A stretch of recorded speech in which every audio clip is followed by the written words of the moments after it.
ওই সাইন্টের নাম ছিল ভ্যালেন্টাইন। ও নিজে ছিল একজন চরিত্রহীন, ছোট ছোট মেয়েদেরকে ফুসলিয়ে ফাসলিয়ে বিছানায় নিত এবং ওটাকে সে বৈধতা দেওয়ার চেষ্টা করত। ওদের জেনারেশন, ওদের প্রজন্ম তো এরকমই, দেখেন না আপনারা পশ্চিমে ওদের ওখানে, ওদের তো ফ্রি সেক্সের দেশ, কি বলে ফ্রি সেক্সের দেশ, মানে যে যার সাথে ইচ্ছা সেক্স করতে পারে। এখানে বৈবাহিক সম্পর্ক করে সেক্স করতে হবে জরুরি না, ওখানে যে যার, এটা বাক স্বাধীনতা, ওদের ব্যক্তি স্বাধীনতা। ইচ্ছা হলে একজন মদ খাইলেও গিয়ে রাত কাটাইলেও কোনো সমস্যা নাই, ইচ্ছা হলে একটা ছেলের সাথে রাত কাটাইলেও কোনো সমস্যা নাই, ইচ্ছা হলে একটা হিজড়ার সাথে রাত কাটায় কোনো সমস্যা নেই।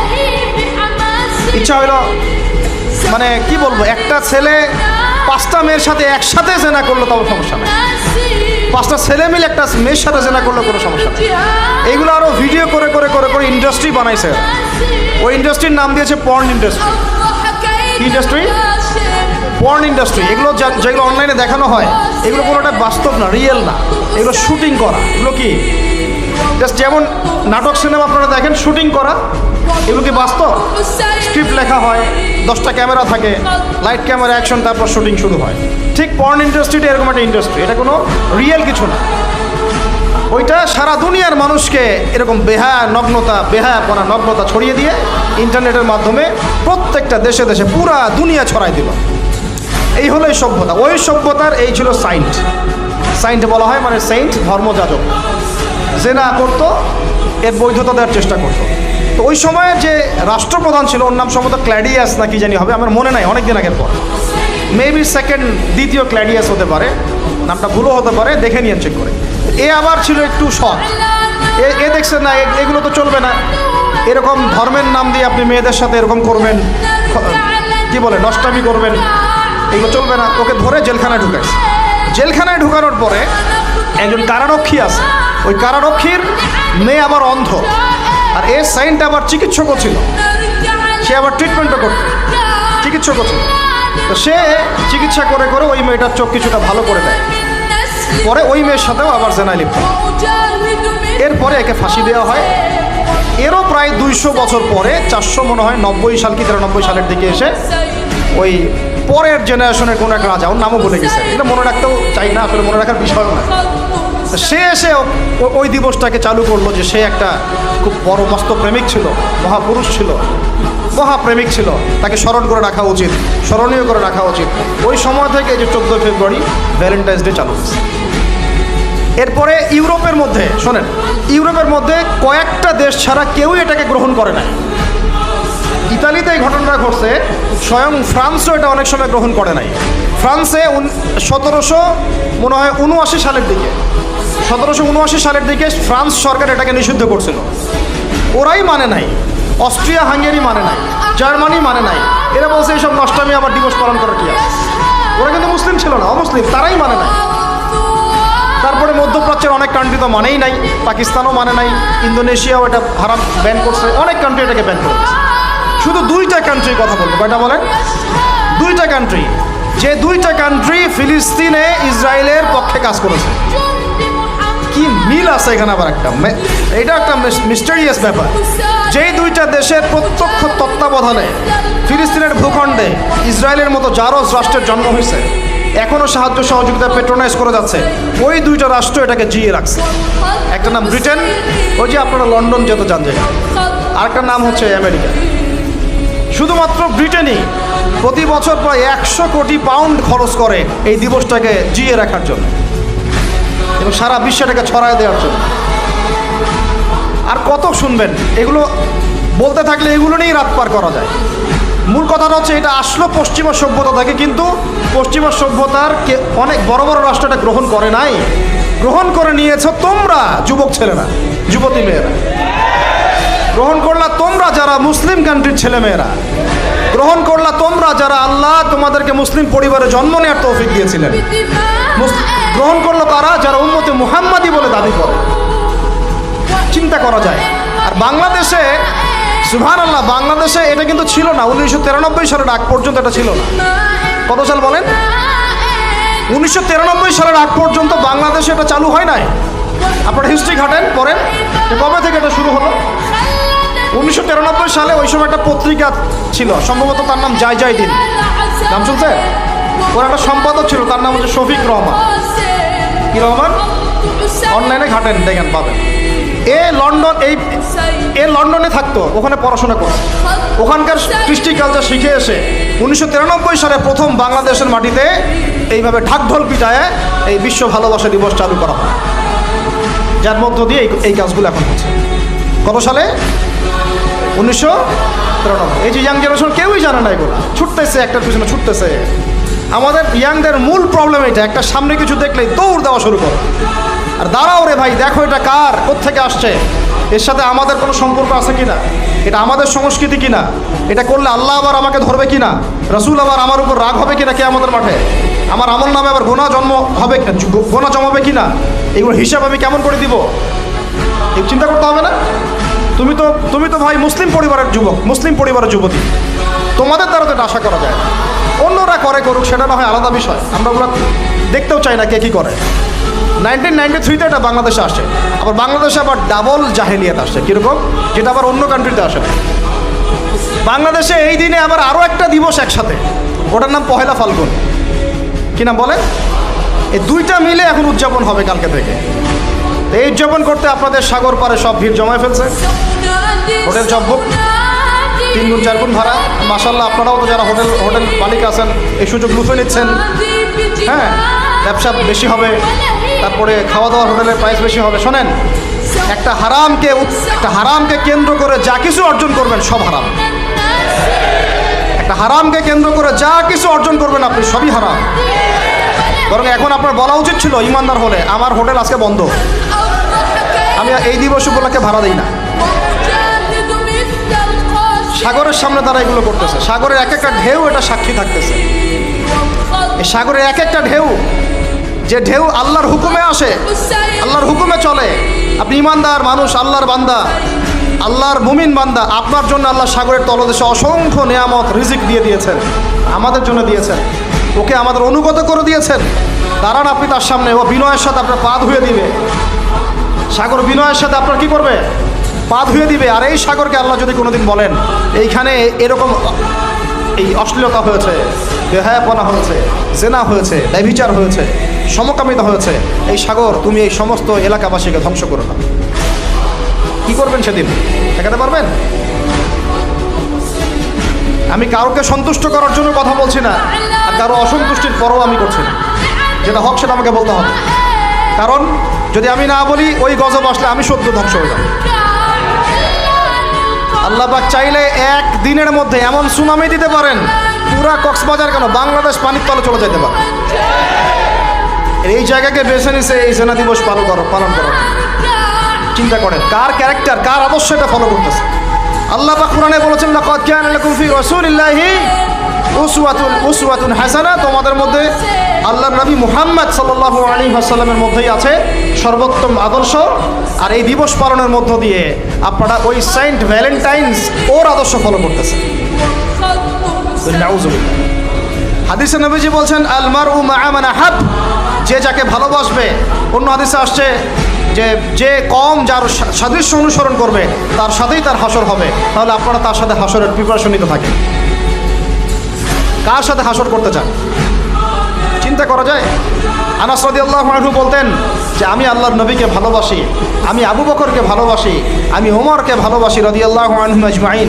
যদিও আমার আমল তাদের মতো নয়, তারপরে আমি আশা করি এই ভালোবাসার খাতিরে আল্লাহ তাদের সাথে আমাকে হাসর করাবে। চিন্তা করা যায়। আজকে একটা হাদিস পড়ছিলাম, কিয়ামতের মাঠে শহীদরা পর্যন্ত ঈর্ষান্বিত হবে, নবীরা ঈর্ষান্বিত হবে একদল মানুষকে দেখে, যে আল্লাহ পাক তাদেরকে নূর দিবেন, চেহারা আলোকিত হয়ে থাকবে। তারা শহীদ হয় নাই, তারা নবীও ছিল না, বরং তারা তাদেরকে দেখে ঈর্ষান্বিত হবে। আল্লাহ পাক বলবেন, এরা আমার সেই সব বান্দা যারা একে অপরকে মহব্বত করতো শুধু আমার সন্তুষ্টির জন্য। আর আমরা জেনাকে মহব্বত নাম দিয়েছি। এখন আমি এই জায়গাটা থেকে একটু ভিতরে যাই। দেখেন 1993 সালে এটা চালু হওয়ার পর থেকে কি হলো, আসলে হলোটা কি দেখেন। হলো মানে কি, একটু মনোযোগ দাও আমার দিকে তোমরা ইয়াংরা। যখন এটা লাইসেন্স পেয়ে গেল, পৃষ্ঠপোষকতা পাচ্ছে, তখন আসলে হচ্ছেটা কি? একটা জিনিস লাইসেন্স ছিল না, পৃষ্ঠপোষকতা ছিল না, মানুষ অল্প কিছু মানুষ করতো, সেটা আলাদা বিষয়। আর যখন একটা বিষয়ে মানে আপনি ঢাকঢোল পিটায়ে উদযাপন করতেছেন, তখন এটা একটা কি পেয়ে যায়, একটা আনুষ্ঠানিকতা পেয়ে যায়, একটা লিগালাইজড হয়ে যায় জিনিসটা। মনে হয় যে ওটাই মনে হয় করণীয়, ওটা যারা করছে না ওরাই মনে হয় ব্যাকডেটেড, এমন হয়ে যায় বিষয়টা। হলো কি তারপরে হলো ছেলে মেয়েদের ফ্রি একটা মিক্সিং শুরু হয়ে গেল। ছেলে মেয়ে মানে আল্লাহ পাক যে বলেছেন যে তোমরা দৃষ্টি নিচু করো, এটা যে কোরআনে আছে যে একটা গায়রে মাহরামের দিকে চোখ পড়লে যদি খারাপ চিন্তা চলে আসে চোখটা কি করো, নিচু করো, ছেলে হোক মেয়ে হোক। এই আয়াত কোরআনেই পড়ে থাকলো। চক্ষু নিচু করা তো দূরের কথা, চোখে চোখ রেখে এখন কিস করতেছে মনে করে বিষয়টা, তাই না? কথা কি বুঝতে পারেন? আল্লাহ পাক কোরআনে বলছেন, আমি শর্ট করে বলতেছি যেন আপনাদের টাইমটাও মানে একটা ফ্যাক্ট, আপনার বাসায় গিয়ে পড়ে দেখবেন। আল্লাহ পাক কোরআনে বলেছেন ওয়ালা তাকরাবা হাযিহিশ শাজারা, একটু বোঝার চেষ্টা করেন।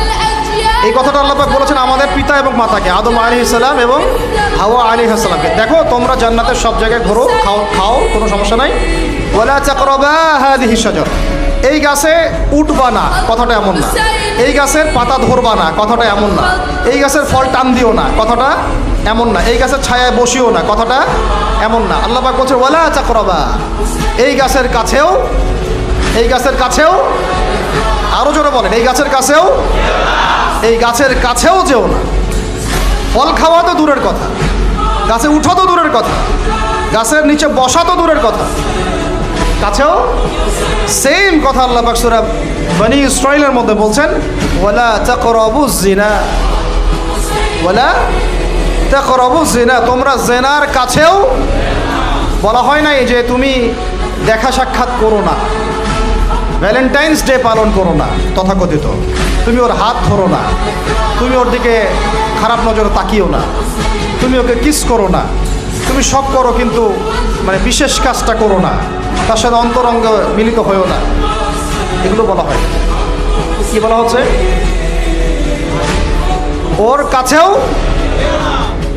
আর আমরা এখন কাছে যেও না আল্লাহ কোরআনে বলেছেন, আর সমাজ বলতেছে এটাই হলো কাছে আসার গল্প। এটা কি কাছে আসার?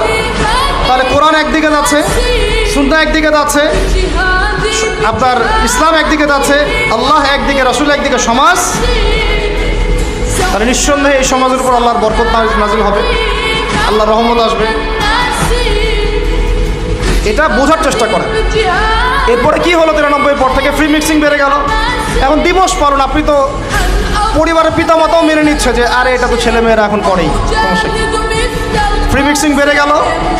ফ্রি মিক্সিং বাড়া মানে কেউ এটাকে জেনা মনেই করবে না। 500 টাকা 1000 টাকা দিয়ে জেনা করা যায় এক রাতের জন্য। জেনা হয়ে গেল সহজ, একদম সহজ।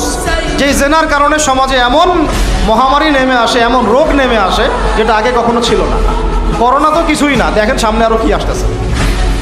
ওটা তো কিছুই ছিল না, শুধুমাত্র জেনার কারণে, বেহায়াপনার কারণে, সমকামিতার কারণে এবং অশ্লীলতার কারণে আল্লাহ পাকের পক্ষ থেকে এমন রোগ ব্যাধি আসে, বালা মুসিবত আসে যা আগে কখনো পৃথিবীতে আসে নাই। আমাদের সবার প্রস্তুতি গ্রহণ করা উচিত। ভ্যাকসিন বানাইতে থাকেন এখন থেকেই। প্রস্তুতি মানে কি? প্রস্তুতি মানে ভ্যাকসিন। প্রস্তুতি মানে এটা নিবে না যে এগুলো থেকে আমরা দূরে থাকি, তওবা করে ফিরে আসি, এইটা ওদের কাছে প্রস্তুতি না। প্রস্তুতি মানে গজব আসুক, দেখা যাবে, ভ্যাকসিন নিব, তখন দেখা যাবে সমুদ্রের ঢেউ আসুক, আশ্রয় কেন্দ্র বানাবো, ওখানে গিয়ে থাকবো, দেখা যাবে। সুনামি আসলে দেখা যাবে যে এলাকা উঁচু, ওই এলাকায় সব মানুষকে গিয়ে রাখবো। আমাদের প্রস্তুতি এইটা না যে আমরা আল্লাহর হারাম থেকে ফিরে আসি, তওবা করি, আল্লাহ বরকত দিবে, রহমত দিবে, মাফ করে দিবে, এটা প্রস্তুতি না। এটাই হচ্ছে আমাদের বুদ্ধির অবস্থা।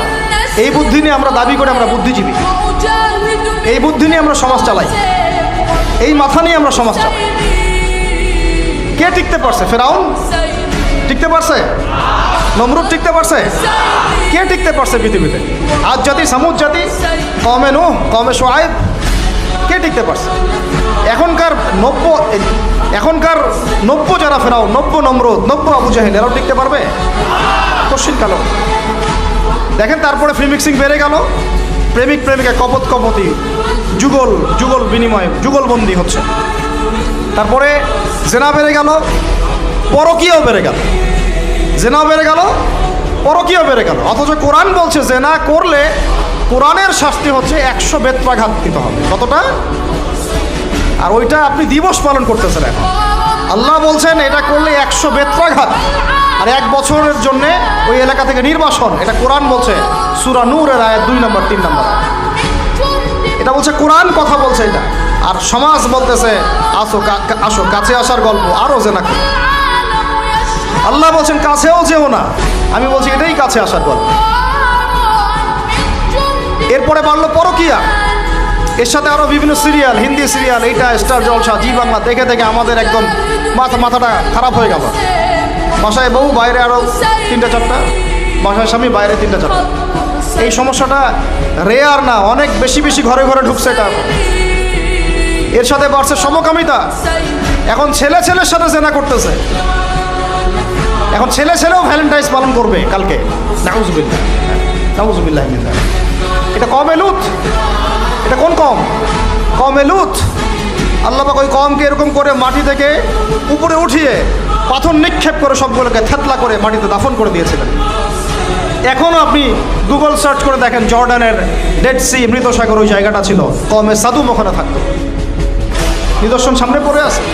আর আমাদের নবীজি বলছেন তোমরা যদি সমকামী কাউকে পাও, আল্লাযী আমিলা আমালা কওমি লূত, যে কওমে লূতের আচরণ করেছে, ফাকতুলুল ফাইলা ওয়াল মাফউলা বিহি, তাহলে যে করেছে ওকে এবং যার সাথে করা হয়েছে দুইটাকে হত্যা করবা।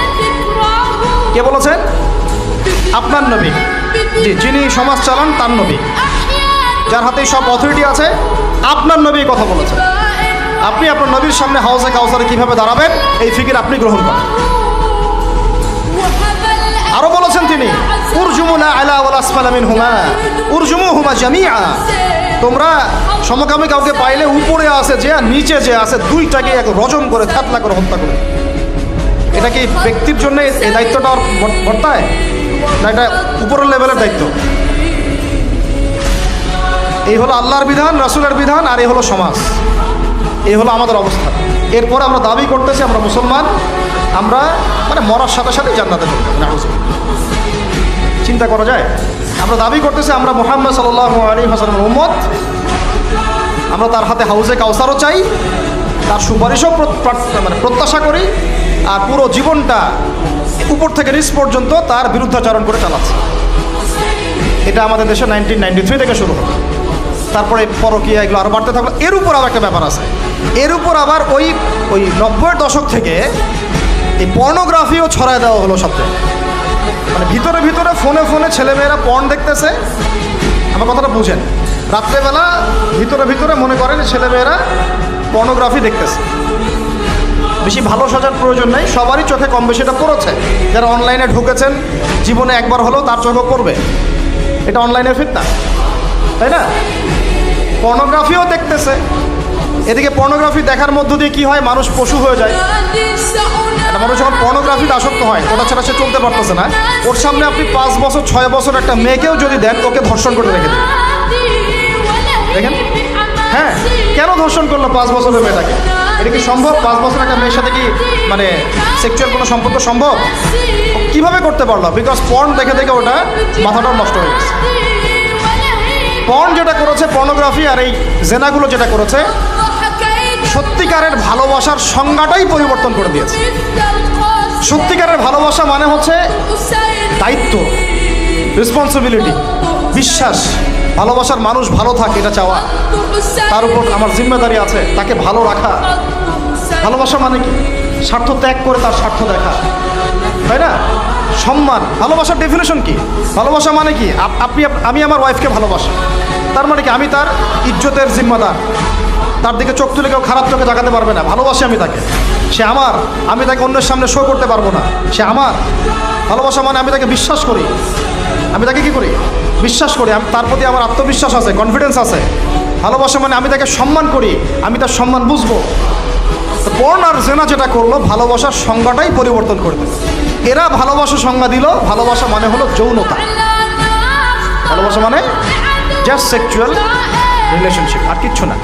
এরা যদি একে অপরকে সত্যিই ভালোবেসে থাকে, তাহলে আগামীকাল এদেরকে বলেন যে জেনা মুক্তভাবে বিয়ে করে ফেলো দেখি, এদের মধ্যে 80% এটা করবে না। কারণ তাহলে ভালো ভালো যদি এতই বাসো তা হাতটা ধরিও না তুমি, আল্লাহ পাক হাত ধরতে নিষেধ করছেন।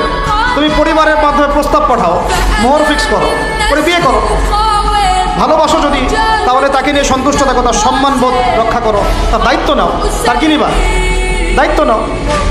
ভালোবাসার ডেফিনেশন চেঞ্জ করেছে এরা।